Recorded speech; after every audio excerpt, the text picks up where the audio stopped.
தாம்பரம் மாநகராட்சி ஆணையர் மாமக மாமன்ற உறுப்பினரை ஒருமையில் பேசியதை கண்டித்து தாம்பரம் சண்முகம் சாலையில் மாமக விடுதலை சிறுத்தை கட்சி சார்பில் கண்டன ஆர்ப்பாட்டம் நடைபெற்றது.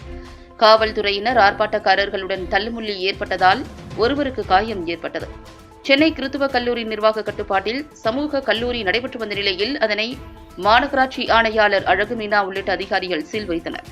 மேலும் இதுகுறித்து தாம்பரம் மாநகராட்சி மாமன்ற கூட்டம் கடந்த மாதம் 30ஆம் தேதி நடந்தபோது மாமக மாமன்ற உறுப்பினர் யாக்கூப் கேள்வி எழுப்பிய போது தாம்பரம் மாநகராட்சி ஆணையர் அழகுமீனா யோ நீ என ஒருமையில் பேசியுள்ளார்.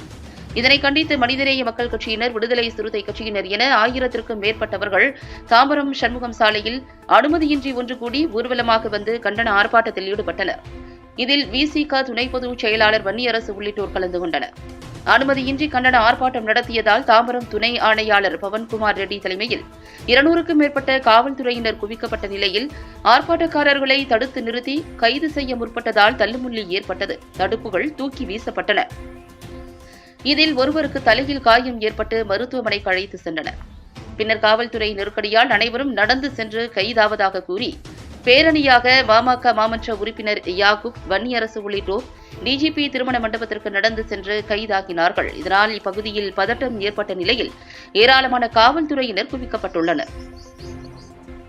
உள்ள போனால் எந்த நின்று மாவட்டத்தினுடைய அந்த மாமன்ற உறுப்பினரை, சாதாரண ஊராட்சி மன்ற உறுப்பினரை, நகரமன்ற உறுப்பினரை, மாமன்ற உறுப்பினரை, மக்கள் பிரதிநிதித்துவத்தினுடைய அந்த உறுப்பினரை எழுந்திருத்த மரியாதையை செலுத்தி கூப்பிட வேண்டும். இதுதான் இந்தியாவுடைய அரசியலமைப்பு சட்டம். டாக்டர் அம்பேத்கர் வகுத்து கொடுத்த அரசியல் சட்டம்.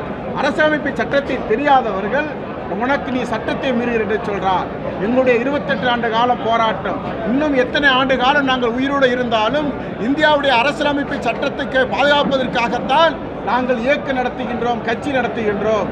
ஆகையால் தான் அரசியலமைப்பு சட்டத்தை மதிக்கின்ற காரணத்தினால்தான் ஆணையாளர்கள் நீ போ என்று ஒரு IAS அதிகாரி சொன்னால் கூட நாங்கள் சிரித்துவிட்டு வெளியில் வந்து அரசியலமைப்பு சட்டத்தின் அடிப்படையில் நாங்கள் போராட்டம் நடத்துகின்றோம்.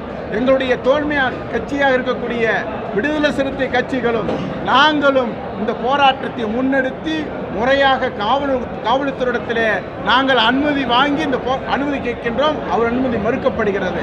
அனுமதி மறுக்கப்பட்டால் அரை மணி நேரம் நாங்கள் எங்களுடைய தோழர்களுக்கு செய்தியை சொல்லிவிடுகின்றோம். வந்தவர்களே முறையாக நீங்கள் வீட்டுக்கு போகுங்கள், 2 தடவை கோஷம் போட்டு நீங்கள் செல்லுங்கள் என்ற அரை மணி நேரம் அனுமதி கொடுக்காமல் இந்த டிசி அவர்கள் இன்னைக்கு பெண்களை அடித்திருக்கின்றார். காலையிலிருந்து எங்களிடத்திலே பேச்சுவார்த்தை நடத்தப்பட்டது. தலைவர் சொன்னார்கள், அதிகமான மக்கள் திரட்டலில் மக்களை அதிகமாக திரட்டிவிட்டால் உங்களால் கண்ட்ரோல் பண்ண முடியாது. 3 இடத்துல நாங்கள் போராட்டத்தை அறிவித்தோம். டாக்டர் அம்பேத்கருடைய பேருந்து நிலையத்துக்கு முன்பாக, மாநகராட்சி அருகிலே ஒரு போராட்டம், அதே போல் சண்முக சாலையிலே ஒரு போராட்டம். எங்களுக்கு இடத்தை ஒதுக்கித்தாருங்கள் என்று அவர்கள் தான் கெஞ்சுவார்கள். ஆனால் அமைதியாக இருந்த நோக்கத்தை எங்களுடைய சக நிர்வாகிகளிடத்திலே நான் சொல்லிவிட்டேன். காவல்துறை ஏதோ ஒரு சதித்திட்டம் தீட்டிக் கொண்டிருக்கின்றது, ஏதோ ஒரு சங்கி வேலை செய்து கொண்டிருக்கின்றார்கள். ஆக நம்ம எச்சரிக்கையாக இருக்க வேண்டும் என்று மிக தெளிவாக சொன்னதின் காரணமாத்திரம்தான் காவல்துறை எங்களை அடித்தாலும், எங்களுடைய சகோதரிகளை தள்ளி அடித்தாலும் நாங்கள் அமைதியாக இருப்பதற்கு காரணம் என்னவென்று சொன்னால், இந்த நாட்டினுடைய மதச்சார்பற்ற கொள்கையை, இந்தியாவுடைய அரசியலமைப்பு சட்டத்தை நாங்கள் பாதுகாக்கின்றோம். சார், ஒரு டிசியாக பொறுப்பெடுத்துக் கொண்டு சட்டம் ஒழுங்கை பாதுகாக்கக்கூடியவர், சட்டம் ஒழுங்கை சீர்குலைக்கின்ற வகையில் ஒரு ரவுடியைப் போல, ஒரு சமூக விரோதியைப் போல பவன்குமார் ரெட்டி செயல்படுகிறார். இப்போக்கை விடுதலை சிறுத்தைகள் வன்மையாக கண்டிக்கின்றோம். மனிதநேய மக்கள் கட்சி தோழர்களும் விடுதலை சிறுத்தைகளும் இன்றைக்கு இந்த போராட்டத்தில் அமைதியாக இருந்து இந்த போராட்டத்தை நாங்கள் நடத்தி முடித்திருக்கின்றோம். அடுத்த கட்ட போராட்டம், அதாவது கிறிஸ்தவ கல்லூரியினுடைய அந்த நிலத்தை, 1 சென்ட் நிலத்தை கூட எடுக்க விட மாட்டோம். இதுதான் எங்களுடைய இந்த போராட்டத்தினுடைய நோக்கம். நீங்கள் எவ்வளவு எங்களை இழிவுபடுத்தலாம், எங்களை நீங்கள் அவமானப்படுத்தலாம், மாமன்ற கூட்டத்தில் தோழர் யாக்கூப் அவர்களை அவமானப்படுத்தலாம். அவமானங்களை பற்றி நாங்கள் கவலைப்படவில்லை. ஆனால் மக்களுடைய அந்த இடத்தை, மக்களுடைய போராட்டத்தை நாங்கள் முன்னெடுப்போம்.